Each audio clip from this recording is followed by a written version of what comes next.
Hello. I'd like to teach you a few things. I'd like to share some knowledge with you. Welcome to another tutorial brought to you by the mastermind behind Novice Industries. We're getting back on Sony Vegas here, and I just want to show the absolute basics for just quick editing techniques here getting started, okay? So we're going to go ahead and get a clip here. Got something ready to go, and this has already been rendered in widescreen format, so it's going to be all good and gravy. Rather handsome looking gentleman here. Okay, and here's how we use filters. We're going to go to this little thing right here, Track FX. What's a filter, you ask? Well, it's how you change the picture and how it looks. Just give you a couple examples. Your brightness and contrast. You can do some really cool things here, see, just by doing that. And you get a bunch of them working together. You can get pretty crazy.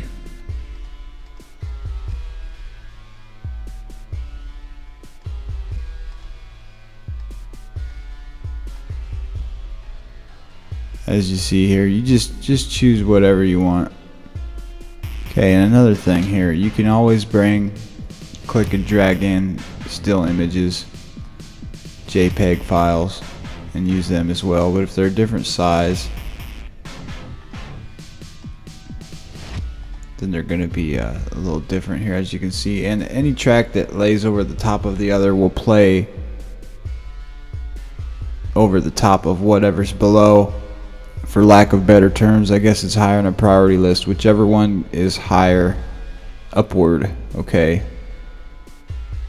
we'll play this way, and you can change the crop here. As you can see, this image is way out of shape. I mean, it's a very large image.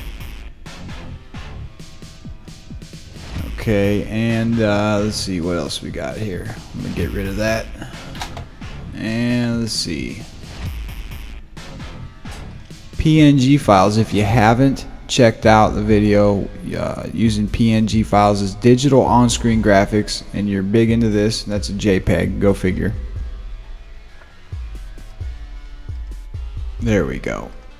See, that's the difference between a JPEG and a PNG file. These are don't mind that these two are slightly different. This doesn't have the light bulb, but as you can see, there's a square around the whole deal there. I mean, it's a picture. Like if you printed it out, that's what it looked like on a piece of paper. Now PNG file, it's the shape of the image. Okay, the shape of the image, as you can see here. Now what I like to do with these, what a lot of people like to do with these PNG, you throw them in the corner of your video here. You get your logo for your talk show or your sports show or your whatever it is that you do. And another thing, when you crop, right click, you can do whatever. Control Z always undoes. Undoes. Ha ha ha ha. Flip vertical, stupid. But you know, just to get the gist here. But if you haven't checked out that video, go do it. How to use PNG files, digital on-screen graphics. Very good thing to know there. Very cool.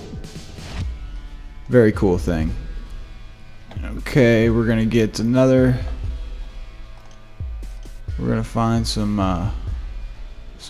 other footage here, just so I can show you how to use transitions and things like that as well. Go ahead and get rid of the music track there. Now this is raw footage, and the camera that I have doesn't record in widescreen. So and we got it set up to where it's HD high def, so it renders in widescreen. So we want to change the crop to widescreen. That way it fills our screen up and we don't have the annoying black bars at the side. This is what it'll look like when we render. Must say, this fella is pretty good looking. Okay, but anyway, transitions. When you have two clips running and you overlap, you're gonna have a fade region here. See where it fades from that to that? We'll put it on this one. Now I'm glad I just did that. See, if you have them overlapping, it's going to fade from one to the other. But I don't want to keep this clip on this track here because it has these effects on it. I don't want any effects on this one, so we're going to put it on this one. And then in order to have the same effect, we're going to fade this one until it meets here. And we're going to fade this one until it meets here. To do that, you just click at the top corner here and kind of dog ear it. And you can also change the opacity of a clip by dragging up and down as well. And you can do the same thing with audio as well. It lowers the decibel level. So let's take a look here. Same thing, just a different kind of fade and a different thing here. Okay, now go ahead and you right click, delete tracks or whatever, right click, insert video, because I'm going to show you how to use media generators, specifically the credit roll. Best bet is to do scrolling on transparent. Simply click, drag and drop. As you can see, all this information here is running in the credit roll. Double click on your timeline, and anytime it'll break out the loop region. Okay, see these things up here? We're going to click on this for the loop. We're going to play this. Click it here. If you click your mouse while it's playing in this area or up top, it'll drag the cursor and pick up the playback wherever you click. Hope I'm not putting too much out there for you, too much to handle all at once, but I'm trying to get a lot of information crammed into this video here. So if you have trouble, come back, watch it again, and you should really catch the other videos that I've referenced within the video.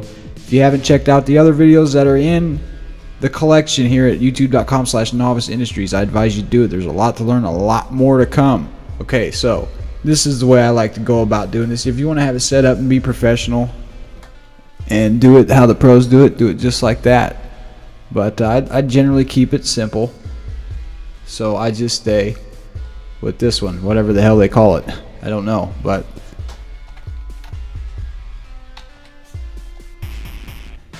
and if you keep your eyes peeled here, in fact, I'm going to shorten up the playback region so we can see the text the whole time. Space above, space below, you see how you can tweak this.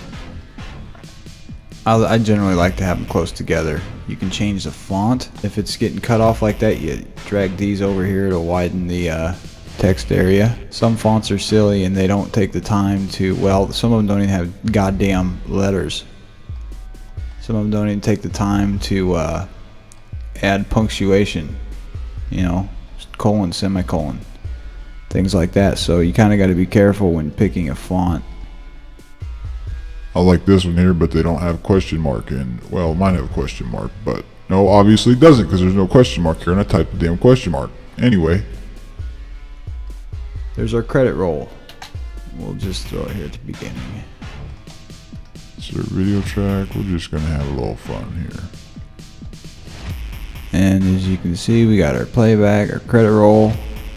We got our little digital on-screen graphic here. Yeah, okay, another thing. Ooh, I didn't even get to transitions yet. Holy cow. Okay, transitions real quick. Okay, and there's another tutorial that I'm going to get to here down the road. Animated GIF files. Well, you can do them with PNG files as well. So if you remember, PNG files, it's just the shape of the image. It's not a square like you printed it out on a piece of paper. Okay, this is a GIF. Animated GIF made with PNG files. Alright, do you follow? Okay, now I'm going to make it to where this horse runs across the screen. How do I do that, you ask? Okay, we're going to click on this tab, Transitions. See the selection there? We're going to go Slide. See where we've got the fade area here, where we dog ear it and fade it, just so it simply fades in. If you remember, okay, well, we want a different effect. We want it to slide in. We want that horse to run. And that's how we get him to run in the screen. And as you can see there, he stops there. Why is that? Because that's where he's cropped out to be. So, well, how do we make him run off the screen? Well, we're going to dog ear this. Hopefully this will work. If not, all I got to do is find the right one. Ta-da! See how that works, folks? So there's a handful of tidbits that you guys can run with. And if I wanted to get going like... I have in the past few tutorials here, I would go ahead and render this as an animated GIF. In fact, well, check the tutorial on how to make an animated GIF using video files, and then you'll be up to speed with that. Usually you can find a lot of the other tutorials in the sidebar. Go check those out. More coming on the way. In fact, I'm getting ready to spin another one up right now about Cam Studio, free open source software where you yourself, that's right, you yourself, you sitting there listening to this right now, can make your own tutorial videos. Until next time, ta-ta.